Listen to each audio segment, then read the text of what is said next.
Vif parce que l'ingestion journalière, comme vous voyez, c'est plus grand sur Rotatinho que sur le rotatif. Les gains par hectare, les chargements et une des paramètres liés à la santé, c'est ça, des animaux, les parasites. Comme un Rotatinho, les animaux ne mangent que les limbes très en haut et pas tous les limbes.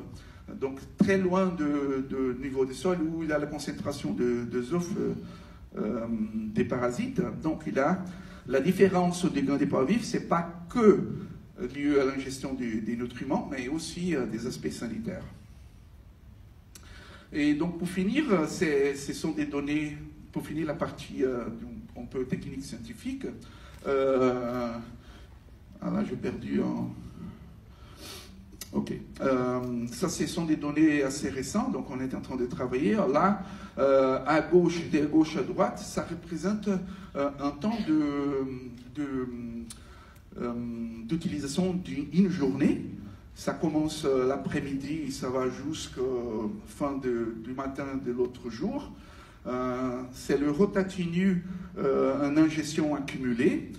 Quand l'animal commence quand il est présenté à une nouvelle parcelle, la nouvelle parcelle, n'importe quelle hauteur elle a, ce qui se présente aux animaux, c'est une opportunité de récolte des bouchées sur différentes camarades, sur différents horizons. Okay? Les horizons sont toujours une relation avec la profondeur de la bouchée, c'est 50% de l'auteur qui rentre.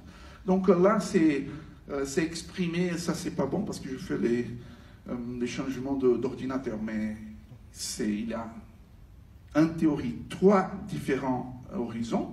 Le premier horizon, c'est le bon horizon, c'est 50% de l'auteur d'entrée. Le deuxième et le troisième, c'est que vous voyez ici sur le Rotatinho, c'est une mesure qu'on fait instantanée sur la gestion de l'animal, dans quel horizon il est en train de manger. Okay? Donc, on est à ce niveau-là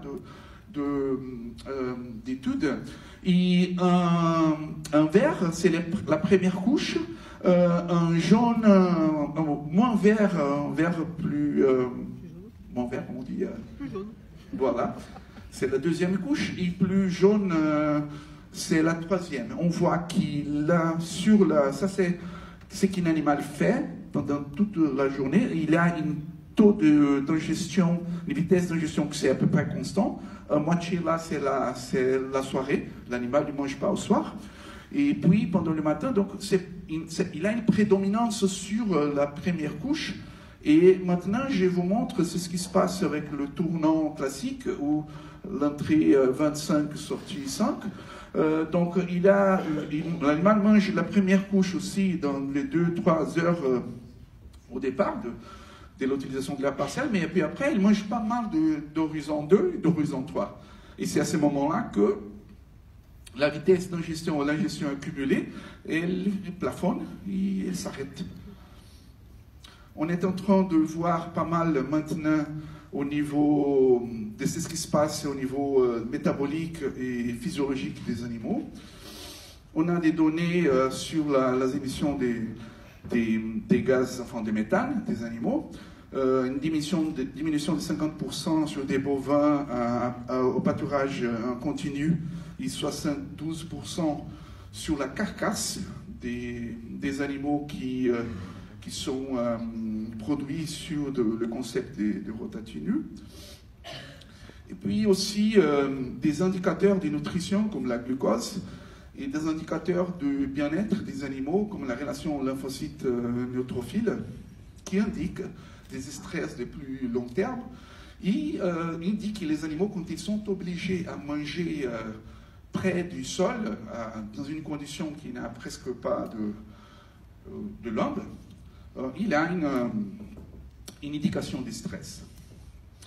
Et finalement, on a pas mal aussi d'études au niveau de la croissance d'herbes, morphogénétique, physiologique aussi. Ça, c'est un exemple.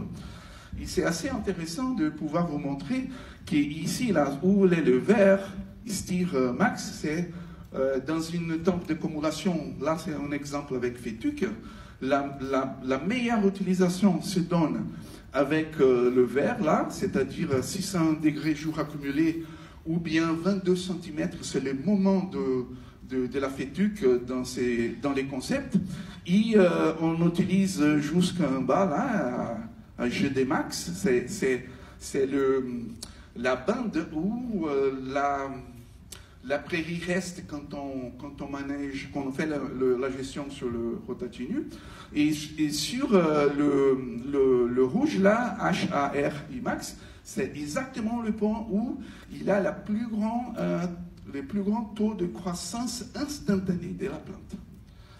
Et on est en train d'écrire un papier en disant que finalement, la croissance des herbes et la consommation des animaux, c'est pas que ce sont des choses antagonistes vraiment. Mais je n'ai pas le temps d'expliquer ça. Et là, donc finalement, les exemples, en 2008, on a commencé à mettre ça chez les éleveurs. En 2008, voilà, c'était la première famille. On travaille plutôt avec des petites